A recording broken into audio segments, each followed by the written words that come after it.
what are we gonna do? We're gonna we're gonna talk about One Piece again. Yeah, welcome back, baby boy. I don't know why every time I make one of these One Piece videos, I have to start with him, but I guess that's a thing now. But anyways, last time I talked about One Piece, I talked about how shit the fights are, or at least how shit they are for me. Mostly underwhelming, not just like objectively shit, but it's just could have been better, right? And that video, by the way, got a lot of dislikes, so yeah, let's go. But even before I uploaded that video, I've had this idea cooking up in my brain of Alabasta going up against Skypiea, for reasons I'll get into when I actually start talking about it. So yeah, we're gonna look at why, in my opinion at least, Skypiea is a way better arc than Alabasta. So yeah, let's get on with it. So the reason I'm even comparing these two arcs, specifically both of these, is because, well, both of these are the first two major arcs that you get in One Piece. I mean, of course you have like arcs like Drum Island and stuff, or Sanji's fucking boat chef arc, or whatever the fuck it was called, Barite or whatever it was. But in my opinion, the two arcs that actually open up the world of One Piece to us and give us a lot more on our plate are these two arcs, man. These are some of the biggest arcs you can find in the first couple of hundred chapters, I think. Yeah, it gets finished in like 200 chapters, if I remember correctly. And secondly, both of these arcs have a lot of similar things going on for them. There's an evil super villain who's taken over an indigenous land and he's oppressing the people. The oppressed people are forming a sort of rebel group and fighting against him. It's kind of the same if you look at it. The only difference that I can see is, well, Skypiea has two civilizations and Alabasta has just one. But other than that, oppressed people, indigenous people forming a rebel group, fighting against someone who's taken over that land. It's the core theme for both of these arcs. And I mean, for many of the arcs in One Piece as well. But I feel like these two arcs are like giant enough, in terms of their length and the weight that they carry, that it's easier to compare both of these. And as I said, these are some of the biggest arcs you can find in the first couple of hundred chapters of One Piece. And also this time around, I have a notepad opened up on my screen. Usually I just hit record and just start spewing whatever bullshit comes up into my mind. But this time around, since I need to talk about a lot of things, I thought it'd be better if I have something, some pointers on my screen. First of all, I just feel like that the setup of Skypiea is executed in a better way than Alabasta, because just to get to Skypiea, the gang had to jump through so many hoops and find out different ways. And I especially like the whole arc on the small island they were at. I forgot what it was called. Jaya, right? Where they found fucking the hyena guy and Luffy just fucks him up in one shot and whatever. You also get the iconic "people's dreams never die" scene, right, with Blackbeard. That's cool. And I love the two monkeys of Jaya as well. I've forgotten their names, but they're one of the best things to happen in that arc. And I connect the Jaya arc with the Skypiea arc. That's an entire fucking journey you go through. So I'll start from there. So yeah, the entire backstory of Nolan the Liar and how it's gonna connect later on in Skypiea, it's fucking amazing. It's a great payoff. And the monkeys, as I said, were really entertaining. Same with the guy who was the descendant of Nolan the Liar. And it's all really well put together, man. And it actually builds up the hype of Skypiea in a really tasteful manner, until the gang gets shot up in the air and you finally reach there. In terms of how we got here, Skypiea has just executed in a better manner. The only thing about getting to Alabasta that's like noteworthy, I think, was how Vivi was disguised as Mrs. Wednesday, if I remember correctly, at Whiskey Peak. But other than that, man, I mean, they just follow the log post and reached Alabasta. So it's meh. It's not a build up, People had actually died searching for Skypiea, the ship wreckage and all, and how the scene was set. I mean, the way you reach Skypiea, that was just cool as fuck, We also got to look at those big celestial giant type shit, which I don't know what they are as of now. And as I said, man, a giant cum shot launching you up into the air, and that's how you reach Skypiea. That's just really cool to me. Meanwhile, in Alabasta, you just follow the log post. And the only other connecting thing was Princess Vivi being Mrs. Wednesday in Whiskey Peak before that. But no mention of Alabasta or anything, man. There was no hype for Alabasta, is what I'm saying. Then I wanted to talk about the people and the world of Skypiea and Alabasta. Alabasta is just, it's just a desert type island, man. There's nothing much more going for it. I mean, it's interesting, but it's not nothing you've not seen anywhere else. You know, the moment you set foot in Alabasta, you can kind of gauge what the fuck is going on, right? It's desert, so there's gonna be like camel type shit and whatnot. There's gonna be water shortages and everything. You can kind of gauge what the world is going to be like. You know, a real desert inspired world. That's fine. That's good. That's serviceable. But it's not something like that's gonna blow your brains off, right? The way Skypiea is introduced, you don't know fuck all about the world, right? You're just going there and there are clouds and shit everywhere. And then they introduce these new things that only work in Skypiea, mind you, right? Alabasta is just, as I said, is just another island. You know, the people there are interesting, but not for the reasons they're interesting in Skypiea. They're interesting in the conventional sense of the manner that their stories are engaging. That's all fine and dandy, but they've got nothing other than that going on for them. Meanwhile, in Skypiea, these guys are, first of all, they're like goat people. You know, I especially love it whenever, you know, they're in frame, they just go, bah! That type of shit. That's really funny. I laugh at it every time I go through a panel and that appears. But other than that, what keeps you interested in knowing more about the world, you know, what keeps you curious is how they utilize these different technologies that are foreign to us and to the gang, right? They have these shells that can produce, I don't know, like clouds, if I remember correctly, and then they have the impact dials, which are introduced later on, but still, the dials, yeah, that's what they're called, right? The dials keep it fresh. And what's even more interesting than the dials is the way the clouds work out in that world. You know, there are some solid clouds and there are some cloudy clouds, I guess, and how you can, you know, ride your scooters on them, and it's all really, it's just really engaging. It's something different. It's something you've not expected. And I think Oda's creativity really shines through in Skypiea's art. The people in the One Piece world, you know, more than half of the times they make the arc itself. They really involved within the arc and they really set a tone for what's about to happen. And I can say with a high degree of certainty, man, the people of Skypiea are just more interesting to look at and to engage with. It's just really vanilla. The Alabasta arc is what I'm saying. At least the people in the world. And what's better in Skypiea regarding the people in the world is how diverse it is. Right? In Alabasta, you just got, as I said, normal humans. But in Skypiea, you have those goat people, the normal Skypiea people, sky people. You have the Shandoran people, right? And then you have, are they called Shandorans? I've forgotten, but the Shandora kingdom people, right? And then you got Enel's whole kingdom shit going on, right? His warriors and stuff like that. So it's a more diverse pool of people. And since I'm already talking about, you know, Shandora people, the rebels you have in Alabasta, they pale in comparison to the Shandora people, man. They've just got so much more, you know, lore backing them up that the rebels of Alabasta is just meh. It's just a normal civil war going on over there, you know. Meanwhile, Shandora people, they're like ancient people. They've been thrown up into the sky. They don't know where the fuck they are. You know, they've been taken advantage of. Their gold has been looted and stuff like that. So they've just got a lot more of an interesting lore backing them up, right? Even if you compare their leaders, I mean, I remember Viper way better than I remember whoever the fuck was leading the Alabastan rebels charge. You know, so yeah, man.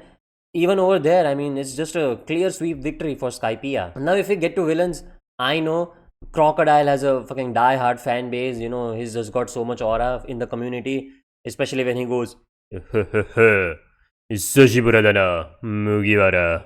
You know, that shit. But I mean, it's gonna hurt. This is gonna hurt a lot of people, man. But Crocodile, I feel like, is just a way weaker villain compared to Enel. Now, alright, throw your tomatoes at me, boo. The only thing Crocodile is going for him, I'm gonna be honest, dude, is his drip. He's just fitted out, he's just cold like that. But other than that, you know, he's got his Gucci on, his Armanis, whatever the fuck he's wearing, right? He's got that slick back thing going on. He's got a big cigar. He looks like a mob boss. What else, man? I don't remember nothing from him. Meanwhile, Enel has such a fucking nut-grasping presence in the world of Skypiea throughout the entire arc, man.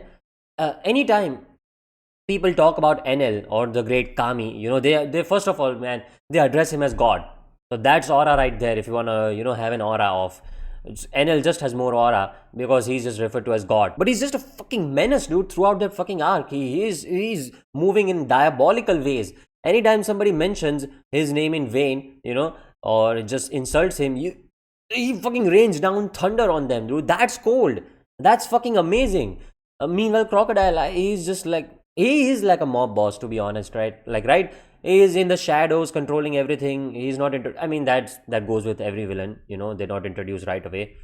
But I mean, in terms of presence throughout the entire arc, yeah, Crocodile has it, but it's more of a, yeah, I'm the big bad guy in this arc, so here you go type of presence. It's not, it's kind of like, it's just a fake presence, if you want to call it that. NL has actual presence in the story, man. Whenever people talk about him, as I said, you feel their nuts trembling in their bodies. And even later on during the fights and when the rebels fight, NL has such a huge presence in that entire scene as well.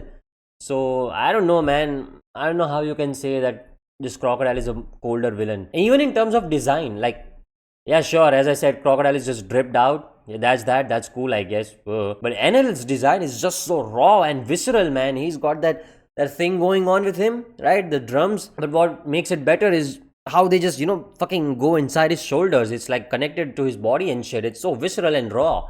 And he's got that clean bandana going on. Yeah, you know what I mean? He don't need no drip, dude. He just keeps it plain and simple and still carries himself so well. He looks so clean. He's got that real, baggy pants type thing going on, no shirt, just really long ball sack type ears going on with like earrings and shit.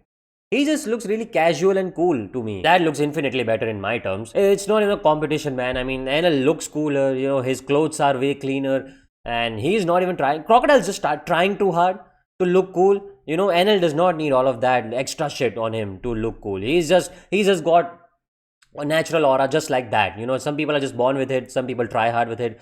Crocodile is a fucking try hard, and that's cringe. Meanwhile, NL just keeps it all classy and cool, and he still has that shit on him. And in terms of devil fruit powers as well, hello? This guy is a Flint Marco ripoff, fucking Crocodile. I hate his power, man. NL is just the god of lightning, dude. I know lightning is also a really common thing, but in his case, they've done a really good job at making it unique, at least for me. So his powers are infinitely more fun to look at, first of all. They're more devastating, and they're just cooler, man. What can I say? NL can beat the shit out of Crocodile anytime he wants to, man. You can quote me on that, dude. I fuck with NL 1,000 times more than with fucking Flint Marco from Team U over here. And that's the main villains and their lackeys, the people who work under them. I feel like I have to give this to Alabasta over here, at least. Because they've got Mr. Bon Clay, man. Come on. That's my guy. That's my G.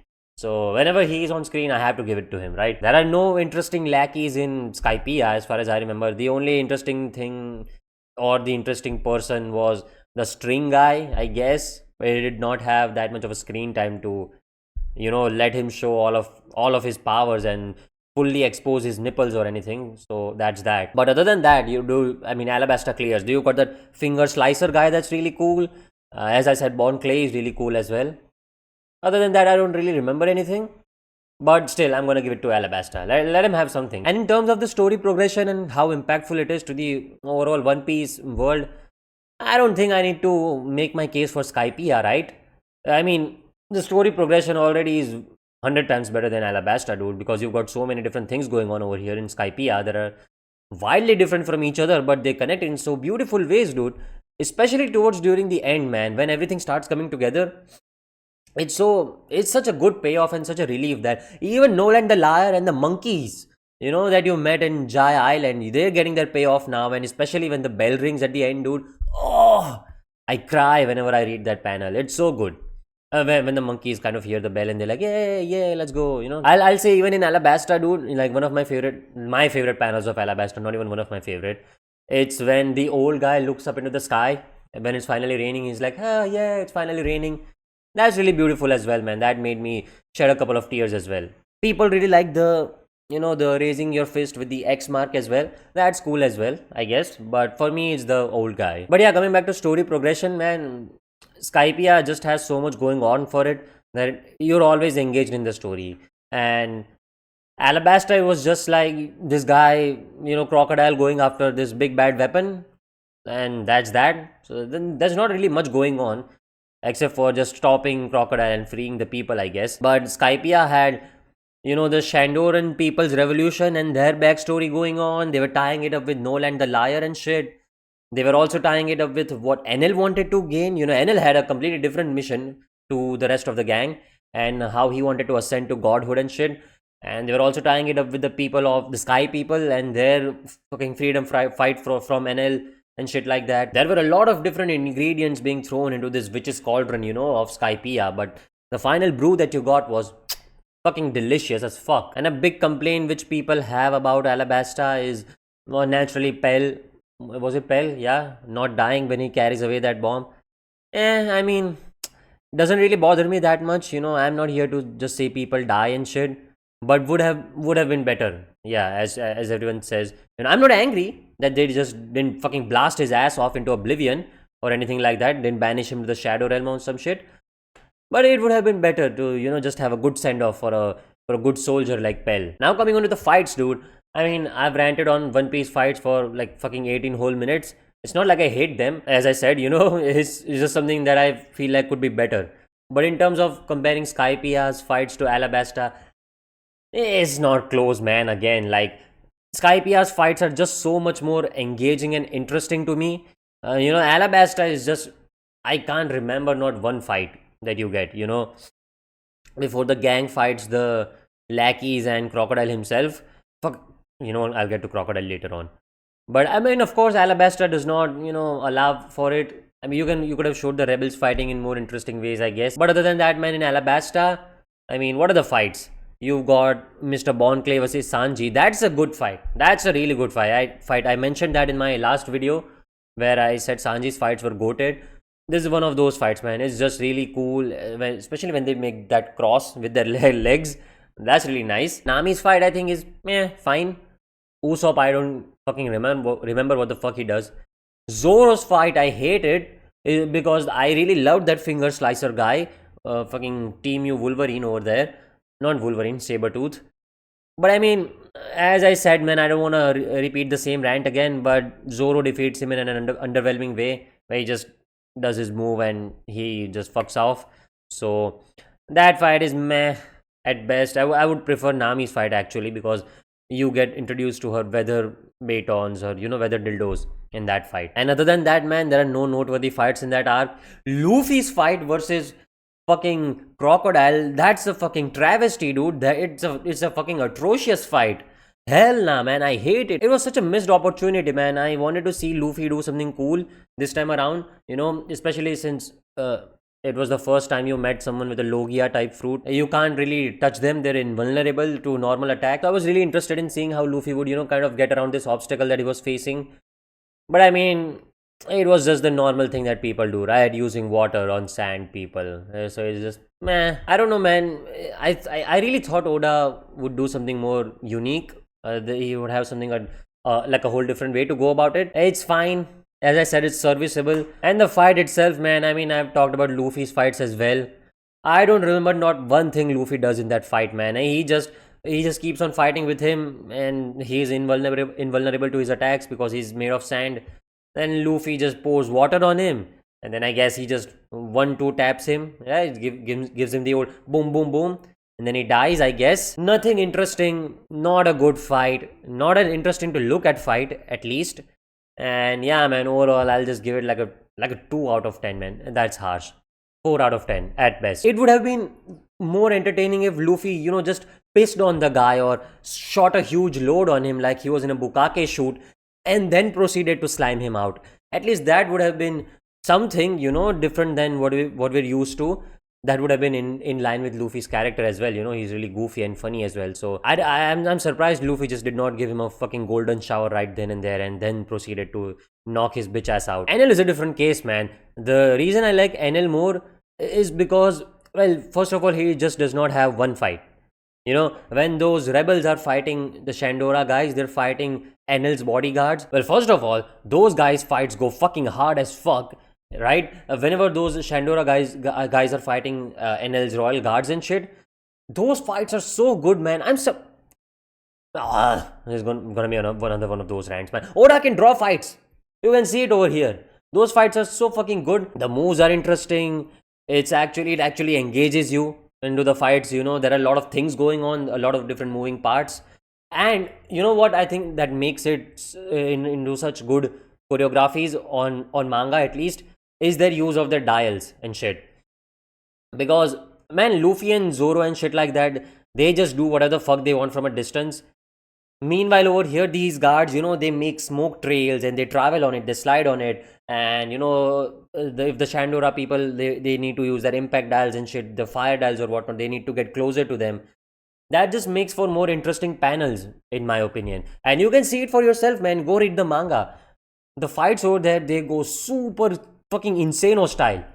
So, big thumbs up for the Shandora versus the Royal Guards fight, man. I love those. And in the same vein, whenever Enel shows up to that bitch, again, man, as I said, his presence, whenever he appears on a fucking first of all, he just teleports wherever the fuck he wants to go, right? Super cool.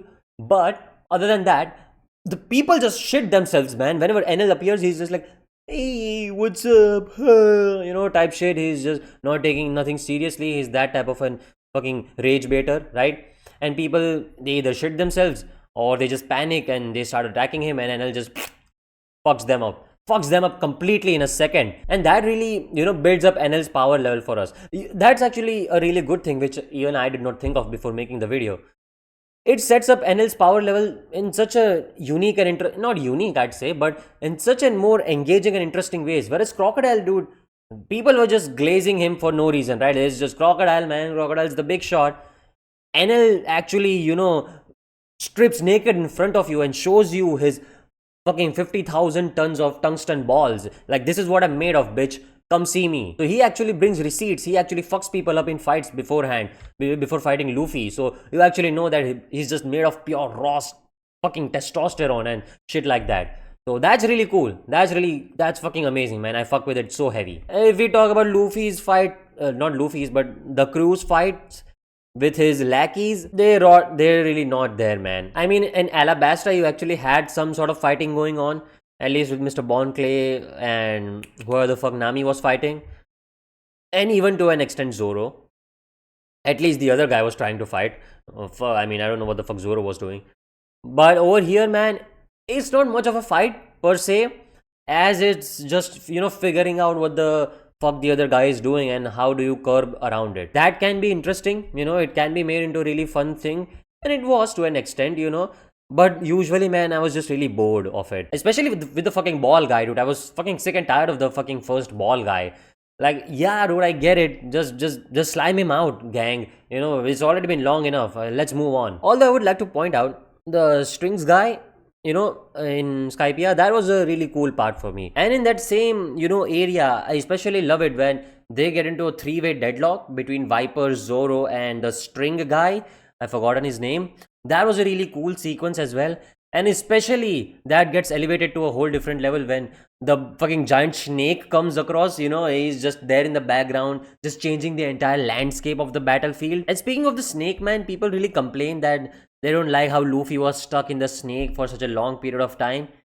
I haven't seen the anime, so I can't speak for that. But in the manga, man, it was just really funny. Whenever, there'd be serious shit going on somewhere, right? Whenever people were fighting for the safety of their penis, such a high stakes battle going on, you cut away to Luffy and he's just goofing around, man. He's like, hey, where the fuck am I this time around?